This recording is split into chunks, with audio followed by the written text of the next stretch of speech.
வணக்கம் news matrix நேயர்களே. இன்னைக்கு மொட்டை மாடி பாலிடிக்ஸில் பல்வேறு விஷயங்கள் பேச போகிறோம். முதலாவதாக என்னுடைய நண்பர் ஒருத்தர் சொன்னார்.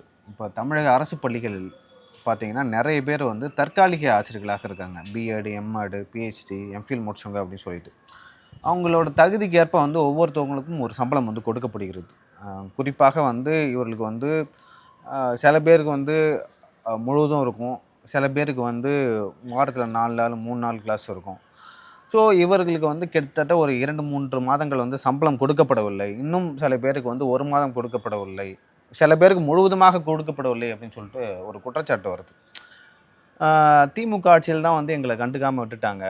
இப்போது தாவேக ஆட்சியிலும் எங்களை கண்டுக்கலை, எங்களுக்கு சம்பளமே இன்னும் போடலை அப்படின்னு சொல்லிட்டு ஒரு குற்றச்சாட்டு வைக்கிறாங்க. அது குறித்து என்ன இந்த நிகழ்ச்சியில் பேச சொன்னாங்க. ஏன் சம்பளம் கொடுக்கல, ஏன் தாமதம் ஆகுது அப்படின்னு சொல்லிட்டு அரசு தரப்புலேருந்து இது வரைக்கும் சரியான விளக்கம் எதுவுமே வரல அப்படின்னு சொல்லிட்டும் சொல்கிறாங்க. இது நம்ம பேசுறதுக்கான காரணம் என்னென்னா, இதை பார்த்துட்டு இப்போ ஆளும் கட்சியை சேர்ந்தவர்கள் நிறைய பேர் இருக்காங்க. ஸோ அவர்கள் ஏதாவது பேசுவாங்க, இல்லைனா அரசின் கவனத்துக்கு எடுத்துகிட்டு போவாங்க அப்படின்னு சொல்லிட்டு பேசுகிறோம். ஏன்னா நிறைய பேருக்கு இங்கே வேலைவாய்ப்பு வேலைன்றது கிடைக்கிறதே இல்லை. அதை தாண்டி வேலை கிடைச்சாலுமே ஊதியம் கிடைக்கிறதில்ல. அதுவும் அரசாங்க பணி என்பது எப்படின்னா நிறைய பேரோட கனவு. சரி, அரசாங்க பணி கிடைக்கல, ஸோ அரசு துறையில் தற்காலிக பணி கிடைக்குதுன்னு சொல்லிட்டு நிறைய பேர் போகிறாங்க. அங்கே போய் வேலை செஞ்சாலுமே இந்த மாதிரி சம்பளம் கொடுக்கறது, அதுவும் அரசே கொடுக்கறலான்றது நினைக்கிறப்போ கொஞ்சம் வருத்தமாக தான் இருக்குது. பள்ளிக்கல்வித்துறை அமைச்சர் ராஜ்மோகன் அவர்கள் இதை கருத்தில் கொண்டு அவர்களுக்கு யாருக்கெல்லாம் சம்பளம் கொடுக்கணும் அப்படின்னு சொல்லிட்டு அவங்க சார்பாக இந்த நிகழ்ச்சியின் வாயிலாக கேட்டுக்கொண்டார்கள். ஓகே. அதுக்கப்புறம் இன்றைக்கி காங்கிரஸ் தலைவர் ராகுல் காந்தி அவர்கள் மாமல்லபுரம் வந்திருக்காரு. திமுக கூட்டணியை முறித்து கொண்டு காங்கிரஸ் வெளியே போனாலும் இன்னுமே தமிழ்நாட்டில் இந்தியா கூட்டணி, இந்தியா பிளாக்ல யார் யார் இருக்காங்க அப்படின்னு சொல்லிட்டு ஒரு தெளிவில்லாத ஒரு சூழல் தான் நிலவுது. ஏன்னா இங்கே தாவேகா இந்தியா பிளாக்ல இருக்கா அப்படின்னு கேட்டிங்கன்னா இல்லை. எதிர்காலத்தில் அப்படி தான் அமையும். ஆனால் இப்போதைக்கு அப்படி இல்லை. அப்படி இருக்கும்பொழுது ராகுல் காந்தியோட தமிழக பயணம் ஒரு முக்கியத்துவம் வாய்ந்ததாக இருக்கிறது. அவர் மாமல்லபுரத்தில் ஒரு விஷயத்தை சொல்லிருக்காரு. அதாவது தொகுதி மறுவரையமைப்பு சட்டங்களை, தொகுதி மறுவரைவு சட்டம், அந்த சட்டத்தை ஆதரிக்கக்கூடாது அப்படின்னு சொல்லிட்டு சொல்கிறாங்க. ஒரு வேலையை ஆதரித்தா நம்ம மாநிலங்களோட அதிகாரம் பறிக்கப்படும் அப்படின்னு சொல்லிட்டு சொல்கிறாரு. அது ஏன் அவர் தமிழ்நாட்டில் சொல்லணும் அப்படின்னு பார்த்தீங்கன்னா, திமுக அந்த மாதிரியான ஒரு ஐடியாவில் இருப்பதாக பேச்சுக்கள் வந்த வண்ணம் இருக்கிறது. என்னென்னா, இப்போது ஏற்கனவே தொகுதி மறுவரையறை சட்டத்தை, அந்த மசோதாவை நாடாளுமன்றத்தில் கொண்டு வந்தாங்க. அப்படி கொண்டு வரும்பொழுது அது குறித்து அது தோல்வி அடைஞ்சிருச்சு. அப்படி தோல்வி அடையும் போது மீண்டும் கொண்டு வரப்படுவாங்க. ஏன்னா வெஸ்ட் பெங்காலில் மம்தா அந்த கட்சியோட எம்எல்ஏவை கொஞ்சம் பேரை தூக்கிட்டாங்க. அதே போல் தமிழ்நாட்டில் ஆம் ஆத்மியில் சில பேர் தான் போயிருக்காங்க. தமிழ்நாட்டில் இப்போ காங்கிரஸ் கூட்டில் லைக் திமுக வெளில வந்துருச்சு. அப்படி வெளில வரும்பொழுது இங்கே நிறைய எப்படி சொல்கிறது, நிறைய 23 எம்பிக்கள் வரைக்கும் இருக்காங்க. அவர்கள் பாஜகவுக்கு ஆதரவாக வாக்களிக்கக்கூடும், அல்லது ஒன்று நடுநிலை வகிச்சாங்கன்னா அந்த மசோதா வெற்றி பெறக்கூடும். இதனால தான் ராகுல் காந்தி அவர்கள் தமிழ்நாட்டில் இந்த விஷயத்தை சொல்லிட்டு போகிறாரு. இது யாருக்கான விஷயம் அப்படின்னு பார்த்தீங்கன்னா, திமுக தலைமைக்கான விஷயம். ஏன்னா இந்த 2024, 26 எலெக்ஷன்லாம் அவங்க தொடர்ந்து இந்த முழக்கத்தை தான் ஒரு அரசு கேம்பெயினாகவே, பொலிட்டிக்கல் கேம்பெயினாகவே கொண்டு போனாங்க. தொகுதி ஒரு லைக் ஃபேர் லிமிட்டேஷன், டீலிமிட்டேஷன் அப்படின்னு சொல்லிட்டு ஒரு பொலிட்டிக்கல் கேம்பெயினாகவே கொண்டு போனாங்க. படாஸ்லாம் விடுச்சார். நிறைய மாநில முதல்வர்களை போய் சந்திச்சார் மு.க. ஸ்டாலின் அவர்கள் தொகுதி மறுவரைக்கு. அப்படி எலெக்ஷன் டைம்லேயும் அந்த ஒரு பொலிட்டிக்கல் முழக்கமாக வச்சாங்க. அப்படி வைக்கும்போது இப்போது இந்த மாதிரியான விஷயம் ராகுல் காந்தி அவர்கள் பேசுகிறத திமுக ஆதரிக்க போகிறாங்களா அப்படின்னு சொல்லிட்டு ஒரு கேள்வி எழுப்புது. இன்னொன்று கம்யூனிஸ்ட் கட்சி தலைவர்கள் என்ன சொல்கிறாங்க, திமுகவோடு கொள்கை ரீதியான கூட்டணி தொடரும் அப்படின்னு சொல்கிறாங்க. ஸோ இது யாருக்கு நல்லது யாருக்கு கெட்டதாக நம்ம பார்க்கலாம். ஒருவேளை தாவேகாவுக்கு ஒரு எச்சரிக்கையாக இருக்குமா, இல்லை வந்து திமுகவுக்கு ஒரு எச்சரிக்கையாக இருக்குமா, நாங்கள் என்ன யார்கிட்ட கூட்டணியிலுமே இல்லை நடுநிலை வைக்கிறோம் அப்படின்ற மாதிரி ஒரு இல்லை, குரல் விடுதலை சிறுத்தைகளும் வந்து அந்த மாதிரியான ஒரு குழப்பமான முடிவு தான் வந்து எடுத்திருக்காங்க. லைக் தொடர்ந்து அந்த கட்சியோட தலைமை பேசும்போது நம்ம அதை தான் புரிஞ்சிக்க முடியுது. அது ஒரு பக்கம். இன்னொரு பக்கம் பார்த்தீங்கன்னா, கம்யூனிஸ்ட்டுகள் வந்து நாங்கள் லைக் ஆதரவு தான் அளிக்கிறோம், கூட்டணி இல்லை அப்படின்னு சொல்லிட்டு ஒரு வார்த்தை பேசியிருக்காங்க. ஸோ இதிலேருந்து நம்ம என்ன புரிஞ்சிக்க முடியுதுன்னா, இன்னும் இந்த கூட்டணி வந்து ஸ்டேபிள் ஆகலை. இப்போ இந்தியா பிளாக்ல வந்து தாவேகா வந்ததுன்னா நம்ம எடுத்துக்கலாம். அடுத்து கம்யூனிஸ்ட் வருவாங்க, அடுத்து வந்து மற்ற கட்சியினர் விடுதலை சிறுத்தைகளும் வருவாங்க. இப்போ இந்தியா பிளாக்ல தாவேகாவை சேர்ப்பதற்கு என்ன தயக்கம் அப்படின்னு சொல்லிட்டு ஒரு கேள்வி எழுது. இப்போ திருமாவளவன் அவர்கள் வந்து தொடர்ந்து பேசினார், இந்தியா பிளாக்ல வந்து திமுகவும் இருக்கணும் தாவேகாவும் இருக்கணும்னு சொல்லிட்டு ஒரு விஷயத்தை பேசினார். அதோட நோக்கம் என்னென்னா, வருகின்ற 2029 நாடாளுமன்ற தேர்தலில் லைக் தமிழ்நாட்டில் இருக்கிற 40 தொகுதிகளுமே வந்து காங்கிரஸ் கூட்டணி வெல்லணும் அப்படின்னு எடுத்துக்கலாம். அப்புறம் அதுக்கப்புறம் வந்து சட்டமன்ற தேர்தல் வரும், அதில் வந்து எந்த மாதிரியான முடிவு எடுக்க போகிறாங்கன்னு நமக்கு தெரியல. ஆனால் திருமாவளவன் அவர்கள் பேசியது ஒரு குழப்பமாகவே இருந்தது. இப்போது கம்யூனிஸ்டுகள் பேசுவதும் அந்த மாதிரியான ஒரு குழப்பத்தை தான் வந்து ஏற்படுத்துது. அது யாருக்கு சாதகம் யாருக்கு பாதகம் தாண்டி இப்போதைக்கு வந்து யார் பாதகமான சூழ்நிலையில் இருக்காங்கன்னா திமுக இருக்காங்க. ஏன் திமுக இருக்காங்கன்னா, அவங்களுக்கு வந்து நேஷ்னலில் வந்து என்ன ஆப்ஷன், இப்போ நாளைக்கே வந்து அதிமுக பாஜக கூட்டணியில் இருக்காங்க, எங்களோட பிரதமர் வேட்பாளர் மோடி அவர்கள்னு சொல்லிட்டு போயிடுவாங்க. அதே போல் தாவேகாவும் எங்களோட பிரதம வேட்பாளர் வந்து ராகுல் காந்தின்னு சொல்லிட்டு போயிடுவாங்க. இப்போ 2 பேரும் கையை காட்டு போயிடுவாங்க. திமுகவோட பிரதமர் வேட்பாளர் யாருன்னு ஒரு கேள்வி எழுது. அதிமுகவுக்கு வந்து 2024 வந்த நெருக்கடி வந்து இப்போ திமுகவுக்கு வரும். இல்லை, அது வந்து அது நெருக்கடின்னு சொல்ல முடியாது. அது அதிமுகவை டிசைட் பண்ணாங்களே நாங்கள் கூட்டம் வந்து வெளில போகிறோன்னு. அது அதிமுகவை டிசைட் பண்ண. ஒருவேளை வந்து அதிமுக, பாஜக, பாமக இவங்க எல்லாமே வந்து ஒரு தேர்தலில் நின்னாங்க, இல்லை ஒற்றுமையாக வந்து அடுத்து வருகின்ற தேர்தலில் 2021 நாடாளுமன்ற தேர்தலில் நின்னாங்க அப்படின்னா, இந்தியா கூட்டணியில் தாவேகா இணையிற பட்சத்தில் அது வந்து தமிழ்நாட்டை பொறுத்த வரைக்கும் தாவேகா விசஸ் அதிமுக அணி அப்படின்னு தானே பார்க்க முடியும். அதில் திமுகவோட ரோல் என்னவா இருக்க முடியும்? அதான் காங்கிரஸ் அணி, அதான் திமுகவுக்கு ரோலே இல்லைன்னு சொல்கிறான்ல. திமுக வந்து அங்கே என்ன மாதிரியான பாலிடிக்ஸை வந்து கையில் எடுக்க போகிறாங்கன்னு சொல்லி இது வரைக்கும் தெரியல. எனக்கு தெரிஞ்சவங்க வந்து பாஜக கூட சேர்வதற்கான வாய்ப்புகள் மிக அதிகமாக இருக்குதுன்னு நிறைய பேர் சொல்கிறாங்க. இல்லை, அப்படி சேர்ந்தாங்க அப்படின்னா திமுகவோட ஓட்டு வந்து சுக்குநூறாக உடஞ்சிராதா? நாடாளுமன்ற தேர்தல் தான் உடையும், சட்டமன்ற தேர்தலில் வந்து அது எப்படின்னு தெரியல. நாடாளுமன்ற இது எம்ஜிஆருக்குமே நடந்திருக்கு. எம்ஜிஆர் அவர்கள் இருந்தப்போ வந்து அந்த ஜனதா எனக்கு பேர் சரியாக தெரியல, லைக் கலைஞர் அவர்கள் வந்து இந்திரா காந்தி அவர்களை வந்து ஆதரிச்சார். இந்த நேருவின் மகளே வருக, நேராட்சி தருக, எம்ஜிஆரோட ஆட்சியை வந்து கலைச்சிட்டு நின்னாங்க. இல்லை கலைச்சிட்டு நின்னது வேற, நாடாளுமன்ற தேர்தல் தனியாக நின்னது வேற. அதில் வந்து அந்த காங்கிரஸ் இவர் வந்து ஒருத்தரை வந்து ஆதரிச்சார் எம்ஜிஆர், ஓகேவா. அவர் வந்து கலைஞர் வந்து காங்கிரஸ் ஆதரிச்சார். காங்கிரஸ் ஆதரிக்கும் போது காங்கிரஸ் தான் வந்து தமிழ்நாட்டில் வந்து வெற்றி பெற்றது. எம்ஜிஆர் பின்னடைவை வந்து சந்திக்கிறார். இதுலேருந்து லைக் ஒன்று புரிஞ்சுக்கலாம், தமிழ்நாட்டு மக்களுக்கு வந்து யார் வேணாம் யார் வேணும் என்பதை வந்து டிசைட் பண்ணுவாங்க. எம்ஜிஆராக இருந்தாலும் அவங்களுக்கு வந்து அந்த டைமில் காங்கிரஸ் தான் வேணும். ஏன்னா காங்கிரஸுக்கும் தமிழ்நாட்டுக்குமே ஒரு பாண்ட் இருக்குது தொடக்க காலகட்டத்திலேருந்து. ஓகே, இப்போ ஒரு கேள்வி ஒன்று வருது. ஒருவேளை நீங்கள் சொல்கிற மாதிரி திமுக கூட்டணி பாஜகவோட இணைஞ்சாங்க அப்படின்னா, இத்தனை ஆண்டு காலமாக எனக்கு தெரிஞ்சு வந்து 2019 ஆன்டி பிஜேபின்ற முழக்கத்தை வந்து திமுக குறிப்பாக வந்து இப்போது முன்னாள் முதல்வர் ஸ்டாலின் வந்து ரொம்ப அக்ரெசிவாக அந்த தாட்டை வச்சுட்டு வராரு. இப்போது ஒரு கட்டத்தில் 2029 ஒரு வேளை வந்து பிஜேபி கூட கூட்டணி சேர்ந்தோம் அப்படின்னா அதை எப்படி அவங்க சமாளிப்பாங்க, அதை எப்படி வந்து மேனிப்புலேட் பண்ணுவாங்க, நார்மலைஸ் பண்ணுவாங்கன்னு ஒரு கேள்வி இருக்குல்ல, அது எந்த மாதிரி அவங்க பண்ணுவாங்கன்றத விளக்கி சொல்லுங்கள். இல்லை, ஒன்று வந்து சேர மாட்டாங்க. அப்படி சேர்ந்தாங்கன்னா வந்து எங்களுக்கு வேறு ஆப்ஷன் இல்லை, நாங்கள் அரசியல் வெற்றிக்காக இதை பண்ணுறோம், நாங்கள் ஏற்கனவே கூட்டணியில் இருந்தோம், ஸோ எங்களை வந்து காங்கிரஸ் வந்து துரோகம் பண்ணிட்டாங்க அப்படின்னு சொல்லிட்டு இந்த மாதிரியான இதுதான் எடுப்பாங்க. இது கொள்கை கூட்டணி அதே போல் அந்த மாதிரிலாம் எதுவும் சொல்ல மாட்டாங்க. ஆக்சுவலி நீ பேசிக்கலாகவே பார்த்தோன்னா வந்து பாஜகவுக்கு இந்தியா முழுவதும் வந்து என்ன பாலிடிக்ஸ்னால் ஓபிசி பாலிடிக்ஸ். காங்கிரஸ்க்கு வந்து மைனாரிட்டி, அதுக்கப்புறம் வந்து தலித்ஸ், கொஞ்சம் பிராமணன் இருப்பாங்க. ஆனால் பிஜேபியோட பாலிடிக்ஸ் என்னென்னா ஓபிசியில் எப்போதுமே நீ கேமராவை பார்க்கணும், ஓகேவா, நேராக நிற்கணும். நான் எப்படி என்ன பொசிஷனில் நிற்கணும் அப்படி தான் நிற்கணும். அவன் நிறைய டைம் சொல்ல கேட்க மாட்டான். ஸோ ஓபிசி பாலிடிக்ஸ் என்னென்னா தலித் இல்லாமல் மைனாரிட்டி இல்லாமல் லைக் அந்த சாதி இந்துக்கள் அந்த பாலிடிக்ஸ் தான் வந்து இடைநிலை சாதியினர்.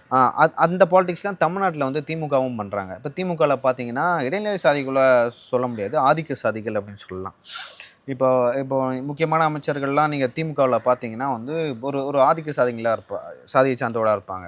ஒன்று வந்து ரெட்டியார் சமூகத்தை சார்ந்தவர், உடையார் சமூகத்தை சார்ந்தவர், அதே போல் கொங்கு வேளாளராக இருப்பாங்க, சவுத்தில் முக்குளத்தராக இருப்பாங்க. இவங்க வந்து ரொம்ப அப்படி ஃபோர்ஸ்ஃபுல்லாக இருப்பாங்க. லைக் அதில் கொஞ்சம் வந்து ஒரு அந்த குறுநில மன்னர்கள் மாதிரி செயல்படுவாங்க. ஒரு ஆதிக்க சாதி பார்த்தீங்கன்னா அது தலித் தலைவர்கள் பெருசாக இருக்க மாட்டாங்க. சிம்பிளாக சொல்லணும்னா நான் தலித்ஸ் இருப்பாங்க. ஆனால் அதிமுகவில் வந்து தலித் தலைவர் ஓரளவு இருப்பாங்க. ஓகேங்களா? இதுதான் வந்து சென்ட்ரலில் இந்தியாவை முழுவதும் வந்து பாஜக பண்ணுறாங்க. இப்போ இயல்பாகவே தமிழ்நாட்டை பொறுத்த வரைக்கும் பாஜகவும் திமுகவும் வந்து ஒரு நேச்சுரல் அலையன்ஸ். எப்படி வந்து பாமகவும் அதிமுகவும் ஒரு நேச்சுரல் அலையன்ஸோ அந்த மாதிரி இந்திய லெவலில் அதே போல் அதிமுகவும் காங்கிரஸும் ஒரு நேச்சுரல் அலையன்ஸ். ஏன் நேச்சுரல் அலையன்ஸ்னால் 91 வெற்றி பெற்றாங்க. இல்லை, தலித்ஸ் வந்து அதிமுக பக்கம் அதிகமாக இருப்பாங்க. அதே போல் மைனாரிட்டி கொஞ்சம் பேர் இருப்பாங்க. ஓகேங்களா? குறிப்பாக மீனவர்கள், அதே போல் இந்த கடலோர வசிக்கக்கூடிய மீனவர்கள், தலித்ஸ்கள் வந்து அதிமுகவும் இருப்பாங்க. அதை தாண்டி கொஞ்சம் இடைநிலை சாதிகளை கொஞ்சம் பேர் இருப்பாங்க. இது காங்கிரஸும் அதிமுகவும் அந்த நேச்சுரல் அலையன்ஸ், பாஜகவும் திமுகவும் நேச்சுரல் அலையன்ஸ். ஸோ இது வந்து ஒர்க் அவுட் ஆகும். ஸோ இதை மனதில் வைத்து கூட வந்து அவங்க தேர்தலில் நிற்கிறதுக்கான வாய்ப்புகள் இருக்குது. இப்போ ஒரு காலத்தில் வந்து பாஜக எதிர்ப்பலை மிகப்பெரிய அளவில் இருந்தது. பாஜகனா வந்து எப்படி வெறுப்போம் தமிழ்நாட்டில். ஸோ அந்த மாதிரியான ஒரு நெரேட்டிவை வந்து திமுக உருவாக்கி வச்சாங்க. அந்த நெரேட்டிவ் வந்து இன்னுமே இருக்குது. அது ஆக்சுவலாக திமுக உருவாக்கல, ஜெயலலிதா உருவாக்குனாங்க.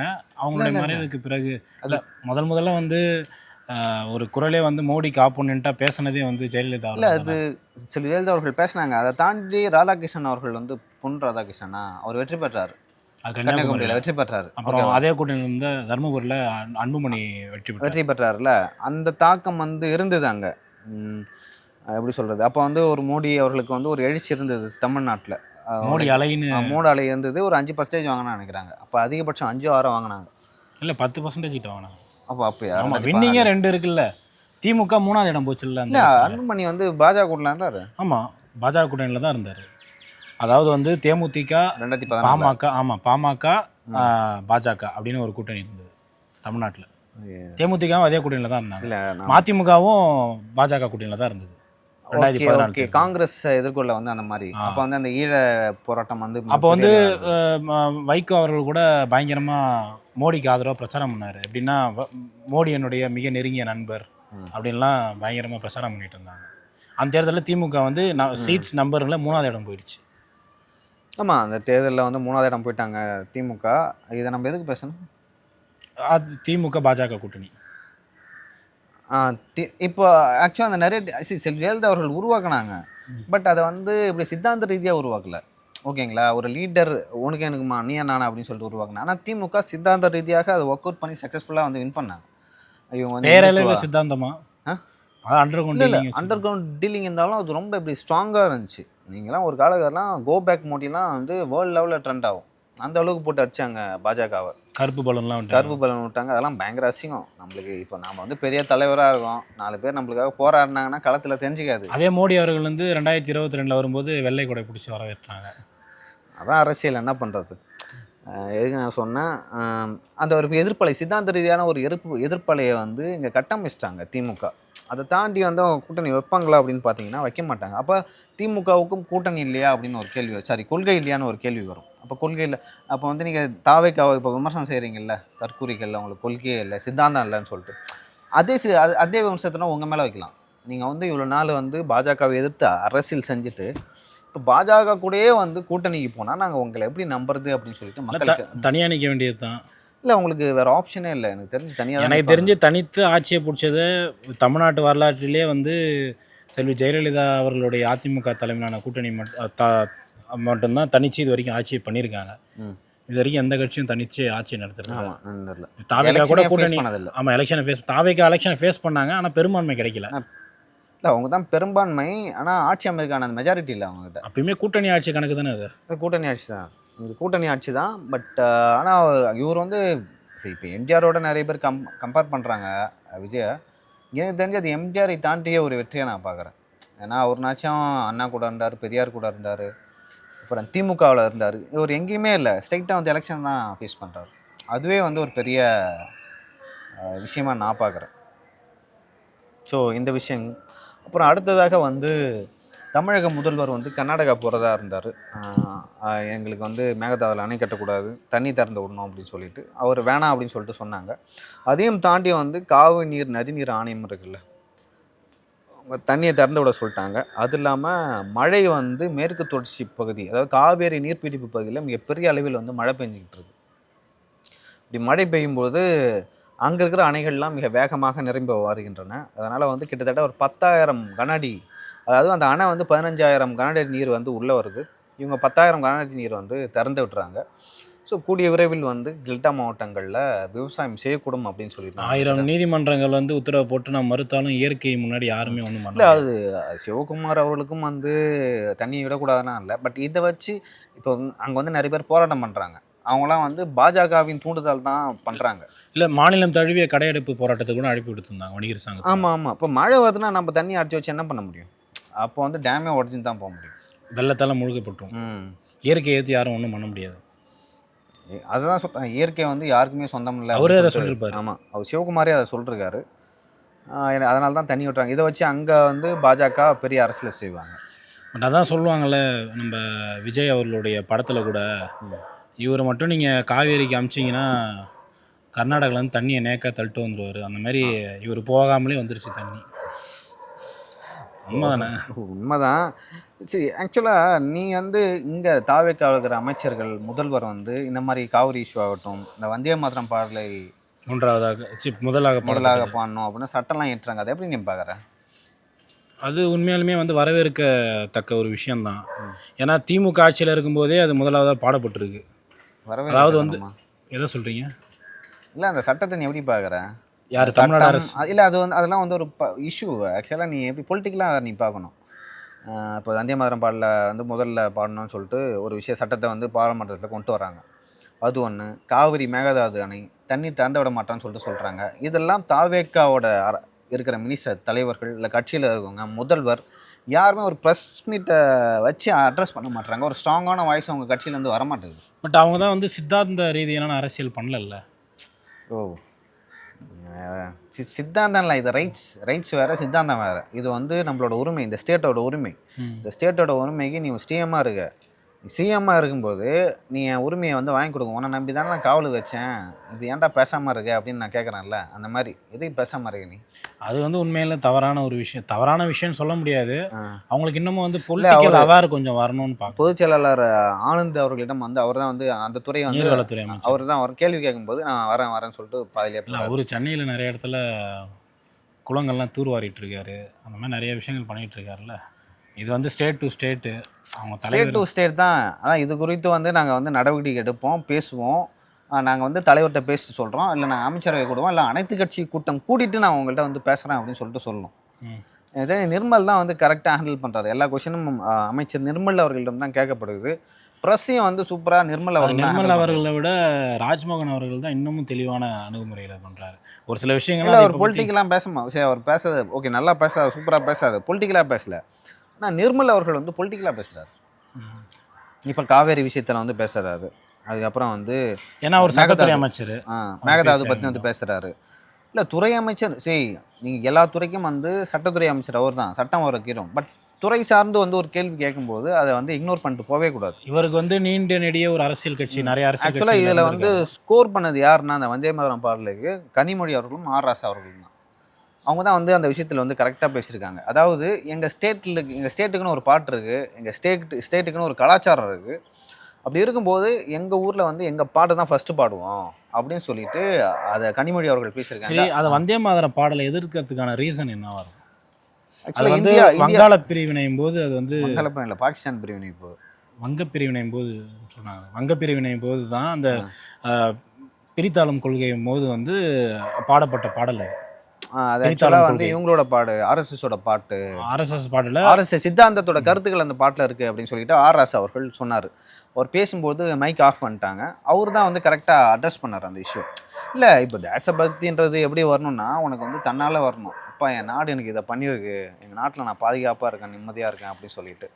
சரி, இன்னொரு டவுட் நீங்கள் பேசும்போது தான் டவுட்லாம் இல்லை, பேட்ரி வந்து தெரிஞ்சிச்சு, எப்போ வேணால் வந்து கட் ஆகும். ஸோ இந்த பேட்டரி தேர்ற வரைக்கும் நாங்கள் பேசிகிட்டு இருக்கோம். இன்னொன்றுனா இவ்வளோ தூரம் வந்தே மாதத்துக்குலாம் ஏற்று குரல் கொடுக்குறவங்க 2029 எப்படி கூட்டணி வைப்பாங்க? இது பேசும்போது அதை கனெக்ட் பண்ணலான்னு தோணுச்சு, அதனால கேட்டேன். கூட்டணி வைக்க மாட்டாங்கன்னு தான் நான் நினைக்கிறேன். பட் இல்லை, அந்த இஷ்யூ வந்து டிவிகேலேருந்து யாரும் அட்ரஸ் பண்ணியிருக்கணும்னு நான் சொல்கிறேன். இப்போ ஆளுநர் விழாக்கள் இல்லை மத்திய அரசின் விழாக்கள்னு தான் நினைக்கிறேன். அங்கே தான் வந்து இந்த மாதிரி வந்தே மாதரம் பாடல், இப்போ வந்து ஜனகண மனகடி தேசிய கீதனாச்சும் நமக்கு தெரியும். வந்தே மாதரம் பாடல் வந்து யாருக்குமே தெரியாது. வந்தே மாதரம் சுஜனா சலாம்னு ஏதோ ஒன்று வரும், அதுக்கு மேலே எனக்கும் தெரியாது. எனக்குமே தெரியாது. எனக்கு வந்தே மாதரம் அந்த 2 லைன் தான் தரும். எனக்கு சின்ன வயசுலலாம் வந்து பாடுவாங்க வந்தே மாதரம் பாடல. ஒரு கட்டத்தில் ஸ்டாப் ஆகிடுச்சு அது. அது திரும்ப வந்து சட்டமாக கொண்டு வந்துருக்காங்க. இது ஒரு விஷயம். அதே போல் மேகதாது அணை வந்து உச்சநீதிமன்றம் ஏற்கனவே சொல்லியிருக்கு. என்ன சொல்லியிருக்காங்கன்னா, காவிரி ஆற்றோட தண்ணி எங்கெங்கெல்லாம் போதோ அந்த மாநிலங்களின் ஒப்புதல் இல்லாமல் நீங்கள் வந்து இன்னொரு அணையே கட்டக்கூடாது அப்படின்னு சொல்லிட்டு உச்சநீதிமன்றம் சொல்லியிருக்கு. அதை தாண்டி வந்து கர்நாடகா வந்து அவர் ஏன் சொல்கிறாருன்னா, மத்திய இணையமைச்சர்னு நினைக்கிறேன் அவர். நீங்கள் தமிழ்நாடு ஒப்புதலே தேவையில்லை, நீங்கள் அணையை கட்டிக்கலாம்னு சொல்லிட்டு சொல்கிறாரு. ஆனால் அவங்க என்னென்னா, லைக் இங்கே விஜய் வந்து ஓரளவு பாப்புலராக இருக்கார், கர்நாடகாலாம் பாப்புலராக இருக்காரு. சரி, இதை வந்து அன்பாப்புலர் பண்ணணும் அப்படின்னு சொல்லிட்டு அவர் பண்ணுறாரு. அதற்கு வந்து தீனி போடுற மாதிரி தான் வந்து நடக்கிற சம்பவங்கள்லாம் இருக்குது. இப்போ அங்கே நடக்கிறதுல கடையை பந்து தண்ணி தரக்கூடாதுன்னு, அதெல்லாம் இதை சார்ந்து தான் இருக்குது. சரி, இன்னொரு கேள்வி ஒன்று கேட்குறாங்க. திமுக வந்து இப்போ மேகதாது அணை பிரச்சனையை பற்றி பேசுகிறாங்கல்ல, அவங்களுடைய கான்ட்ரிபியூஷன் அதில் என்ன இருக்குது? அந்த இறுதி தீர்ப்பை வாங்கி கொடுத்தது வந்து அதிமுக இல்லை, அதில் வந்து திமுகவோட கான்ட்ரிபியூஷன் வந்து 0. அதுக்கு வந்து ஃபுல் கிரெடிட் யாருக்கு போனால் மறைந்த முன்னாள் முதல்வர் செல்வி ஜெயலலிதா அவர்களுக்கு தான் போகணும். அதை வந்து முழுவதுமாக வந்து நெக்ஸ்ட் லெவலுக்கு கொண்டு போனது எடப்பாடி பழனிசாமியும் ஒரு காரணம். எடப்பாடி பழனிசாமி அவர்களையும் நம்ம சும்மா சொல்லக்கூடாது. அந்த அந்த செல்வி ஜெயலலிதா அவர்கள் அந்த உரிமையை வாங்கி கொடுத்தாங்களே, அதை தக்க வைத்தது நீதிமன்றத்துக்கு போய் வந்து அந்த நீரை வந்து எங்களுக்கு இத்தனை டிஎம்சி வேணும் அப்படின்னு சொல்லிட்டு மத்திய அரசின் மூலம் திறந்து விட சொன்னதெல்லாம் எடப்பாடி பழனிசாமி. சரி, நம்மளுக்கு வந்து பேட்டரி காலி ஆகுது. பார்க்கலாம், இன்னொரு நாள் பார்க்கலாம். நன்றி, வணக்கம்.